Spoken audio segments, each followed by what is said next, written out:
Hi, I'm Sarah, and today I want to show you how to make a face mask for hospital workers or people who maybe have to go out and about during our current health crisis that we're dealing with here. I've made several of these so far, and I thought I'd show you how to make them so you can make them at home if you would like to.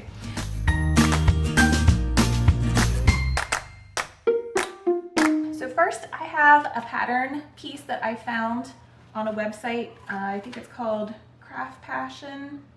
I will link to the tutorial in the description box below. You can get your pattern piece on the website, but I'm going to show you how I actually constructed because I did a little bit of modifying to the design just to make it work the way I was envisioning it would work. So first, what you're going to need, you've got your pattern piece, and from this you're going to cut 2 pieces of fabric for the outer part, the outer layer of the mask. You're going to cut 2 pieces of fabric for the lining. So I would go with something like a contrasting fabric. That way it's really obvious to the person using it which is the side that goes against their face and which is the side that goes out. And then I also added a layer of interfacing because I had it on hand. Excuse me. So this isn't necessary, but I like that it adds a little bit more structure to the mask. And I'm also hoping that perhaps it'll kind of increase the filtering that this mask provides. I don't know if it will because I have not read any studies on if interfacing is useful in that way, but to me, just common sense, it seems like it would. I don't know. Actually, let me go ahead and show you some of my finished masks here too. I'm working with the supplies that I have on hand, so it's a little bit of a hodgepodge here. But anyway, I've got a men's version and a ladies version because I have a lot of girl fabrics. I mostly sew for my daughters.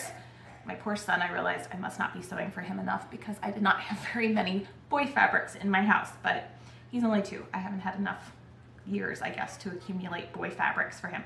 Anyway, this is what a finished mask looks like. You can see I've got this blue fabric on the outside.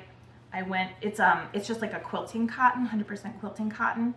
And then I have this tan fabric on the inside, and then this orangey yellow strip here is a layer of single fold bias tape. So I'll show you what to do with that. And then I used elastic for the ties, but you could also use just fabric ties, bias tape that you turn into ties or make your own. So I've got the more masculine version here, just black and white quilter's cotton, and again that orange strip there.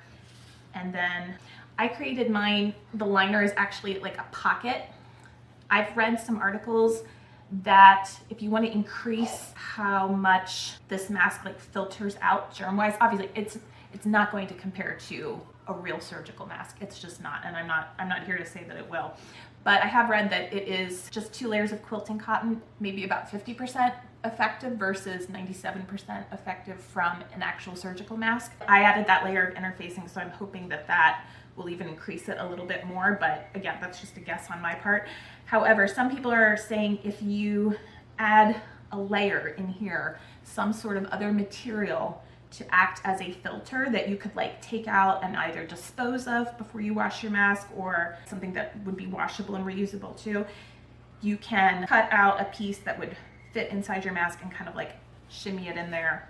And people are using things like vacuum cleaner bags, filter for your air conditioning unit, like a whole house air filter. You can cut the fabric that's in that and use it. Dish towels are also really effective, but they also really restrict your breathing too. So it's just something, I liked the idea of adding the pocket because then you can play with it and see what's gonna work for you based on what you have in your house. I've got my piece of elastic. It's about 24 inches long, I would guess. I kind of just measured it on my head. I have a toddler who's really trying to get into this video. Mm-hmm. He likes attention. I have a piece of single fold bias tape. It is about 6 inches long. Again, these sizes are variable depending on single fold bias tape right there. This is going to create like a sleeve really in our finished mask. And then what you can do, it's open on either end here. You can take a pipe cleaner or a bread tie or a paper clip and unbend it, and you can kind of slide it in there, and that will help you to bend it like that and can form it around your nose and help you get a better fit, hopefully. Again, I don't mean to say that this is equal to a surgical mask or you're ready to go into a dangerous situation and be fully protected, but I know for me, I need to feel like I'm doing something in a crisis, and the medical community in my area is asking for homemade masks. The toddler has been changed. He is now going to be my assistant. Now we're gonna make our masks. So we've got 2 layers of the outer fabric that I've already cut, 2 pieces of the liner, 2 pieces of a nice stiff interfacing. Again, this is optional, but I like how it adds more structure to the mask. And then we've got a piece of single fold bias tape, and that's going to create the sleeve, make this mask a little more fitted. And then we've got about 24 inches of elastic. I like this elastic. It's very flat, so it makes it easier to sew. At the end, we're gonna sew the 2 pieces together. So I like this elastic. I was using more of a cord style elastic on some of these because I'm just trying to use what I have on hand. That was a lot harder to work with. So if you have a nice flat elastic like this, that would be my first choice. So first thing we're gonna do, take the lining, put right sides together. Right sides together. You're gonna sew from the top of this curved area down to the bottom, leaving about 1/4 of an inch seam allowance here. And I'm not gonna backstitch because we're gonna catch the end of these seams later when we put the liner and the outer layer together. Okay. All right, I just sewed about 1/4 of an inch right there. Now I'm going to clip my seam because this is curved and it will lay flatter if I just throw a couple little snips in there. If I don't do that, I mean, it's still usable. It just won't, the seam won't lay as nicely on a curved area like that. There we go. And you can see we've already got the beginning of that face mask shape. All right, so now what we're gonna do, because we're gonna make this like the pocket part of our mask, we're going to roll this end here.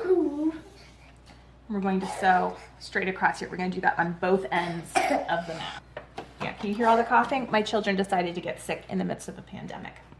We don't think they have what's going around, the big scary virus that's going around. Hey, watch it. But they felt like mommy wasn't stressed enough. So, yeah, up around the clock and lots of laundry.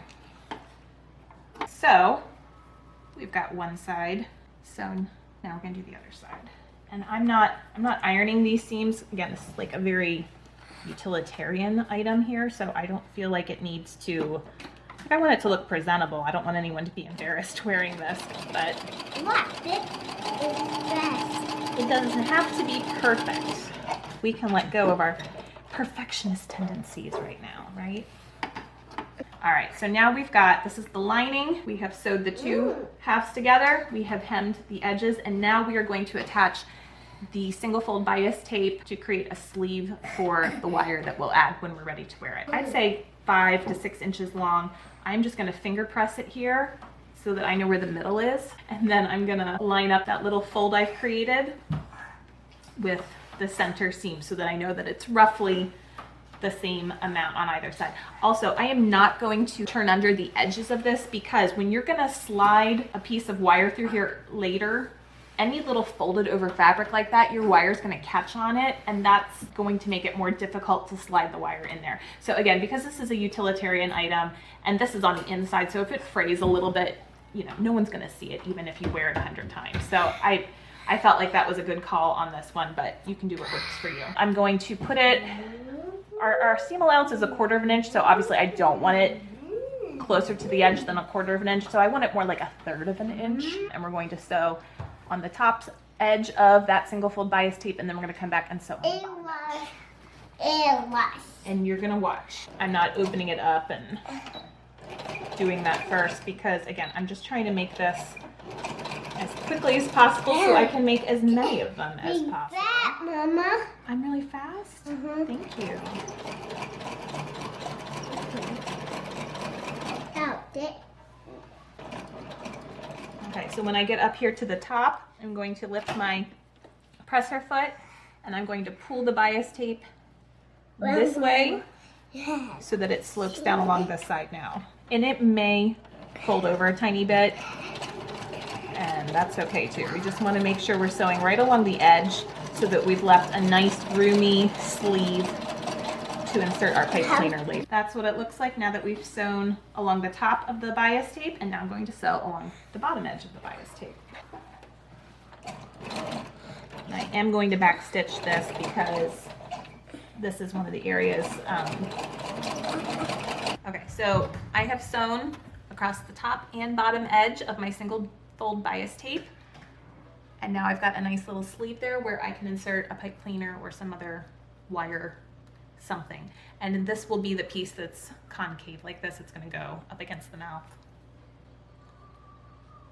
So now we can work on the outer layer. So I have these two pieces of blue cotton fabric here, and we are going to put them right sides together. And just like we did with the lining, we're going to sew down this curved edge.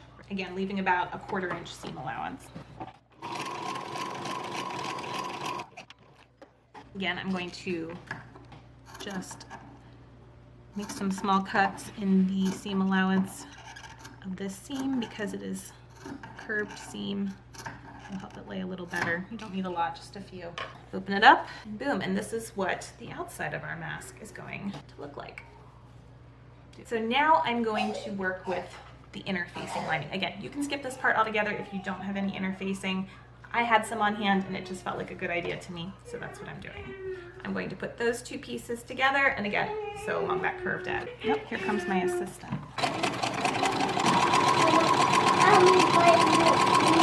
What's Snoopy's friend's name? You know? Okay. So I sewed along this curved edge, and again, I'm going to clip into this seam allowance here just to make it lay nicer. This is a pretty stiff interfacing. I think I'd actually bought this by accident for something and never used it. It was not what I had intended to buy. Like a nice 1/2 yard of it I could use a couple of these masks. So I did that, and then we'll turn it. Actually, you know what? I'm gonna go this way with it because we're going to take wrong sides of the interfacing and wrong side of my outer layer of fabric and put them together. And I just found it was worth the extra step to add a basting stitch right here, just like 2 or 3 inches across on the top of this layer and on the bottom, just to hold the interfacing and the outer layer of fabric together. It just made it a lot easier to do the rest of the process, to have those pieces sewn together. So that's what I'm going to do now. Line up the center seam of your fabric and the center seam of your interfacing. Again, if you're even using the interfacing. Did the top area right there. Going to pull that nice and tight.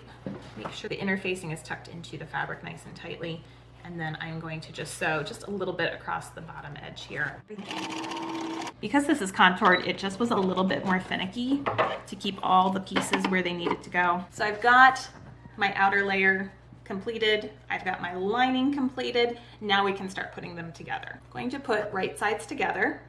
Again, trying to line up that center seam as much as possible. I am not worrying about pressing open my seams. I don't think that's gonna matter for something like this. I've got the lining on top of the outer layer. That's how I'm going to sew it. And I'm gonna start here at the edge of the lining, sew across, and then stop right here. Somebody just got a voicemail. So I'm gonna go from here all the way over to here, and then I'm gonna turn it around and come down to the bottom and go straight across this area too. Oh, and one thing to just be aware of, I'm going to make sure I stay outside of this top seam right here because this is where I've sewn that little sleeve for our pipe cleaner, and I don't want to sew into this area because then I'm going to make that sleeve skinnier, and I don't want to do that. So I'm going to make sure that I'm outside of that because then when we turn it inside out too, that's going to kind of take up a little bit of the space. So I'm going to make sure I'm at least 1/8 of an inch closer to the edge than this seam right here, if that makes sense.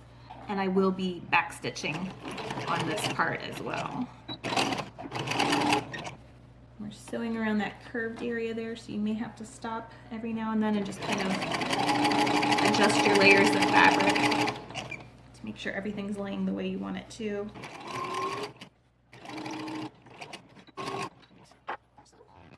Let's sew across the bottom edge right here.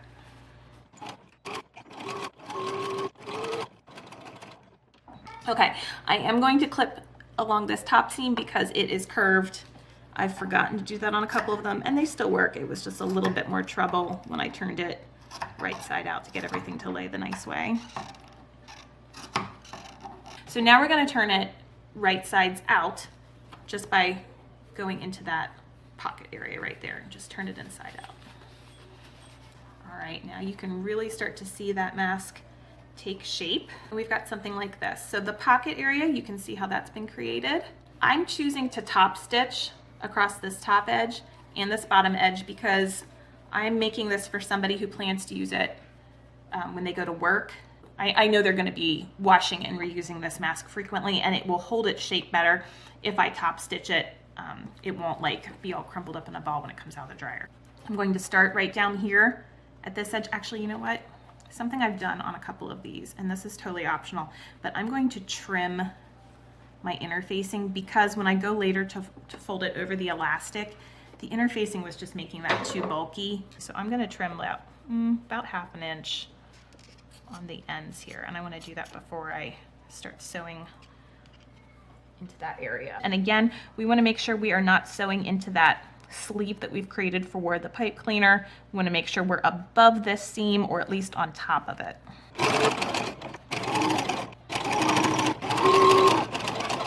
Okay, so now we're going to sew across this top curve edge, and we're going to make sure we don't come past this line right here because we don't want to make this sleeve any narrower than it already is.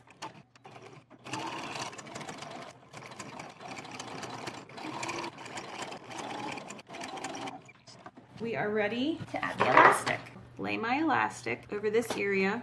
We want to not sew into the brown part here because that's our pocket for a filter that we could add later.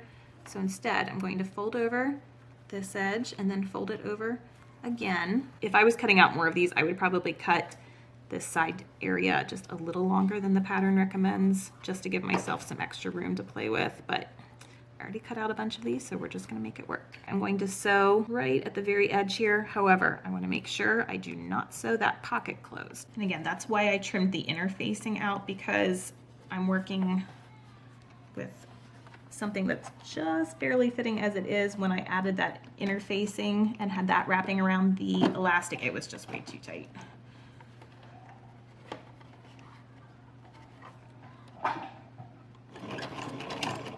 We really want to make sure we don't sew into the elastic because then it's not going to stretch in that area. We don't want to limit the stretchiness of this. I think I'm going to have to move my needle over a little bit. Just barely catching the thread there. Again, I really need to add a little extra space when I cut out the next batch of these. Or see if I can find some skinnier elastic. I have some that I've made with skinnier elastic, and those went much easier. Got that taken care of? Oh good, it does still slide, so I did not catch the elastic when I was sewing. Take this, wrap it around, kind of got like a big U here. And we're gonna do the exact same thing on the other side. I'm using up all these like wonky colored bobbins that I've got from I don't even know what. You know what? This is a good way to use things, and if I use old bobbins, I don't have to stop and keep refilling my bobbin, which is always nice. I hate refilling bobbin. We're down to the last step. So we've got mask fully constructed. Now we just need to take these two ends of elastic and sew them together. I'd recommend a zigzag stitch on this, but a straight stitch is fine too. You just might want to go back and forth over it a couple times. Sometimes you kind of have to play around with it because the elastic doesn't want to glide on your feed dogs.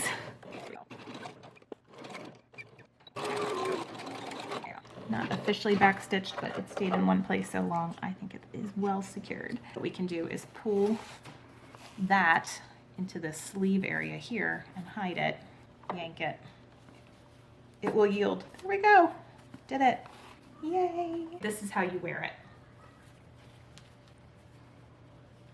You can adjust it as needed. Okay, this is the adult size one. I did not make, there's 4 different sizes on the pattern. I only made the men's and the youth size because I felt like there wasn't a big enough difference in the sizes between men's and ladies and youth and young child. Now, if I were making one like for my toddler, I would make the young child pattern, but felt like the men's size was perfectly fine for most women too. So anyway, I will be adding a piece of pipe cleaner in here before wearing it, and that's going to allow me to kind of bend it around my nose and get a little bit of a tighter fit. Also, if you make this with elastic or with fabric ties and they are too loose, just tie a knot in the back here. That's what I did when I made one for my husband when he had to go out the other day, and we just tied a knot in the back, and that gives you a little bit more flexibility with the fit too. But there's your finished product. Oh, and look here, I can show you how the pocket's going to function too. You can cut a filter if you have anything you can use for a filter, and you can slide it in there. You're going to have to, you know, wiggle it around a little bit. You could attach a safety pin to give you something to kind of pull through there. There you go. It takes me about, once everything is cut out and ironed and ready to go, it takes me about 20-25 minutes to assemble one. I'm not a very fast seamstress though. There you go. This is my version of a DIY face mask. I hope you find it useful. Thanks. Bye.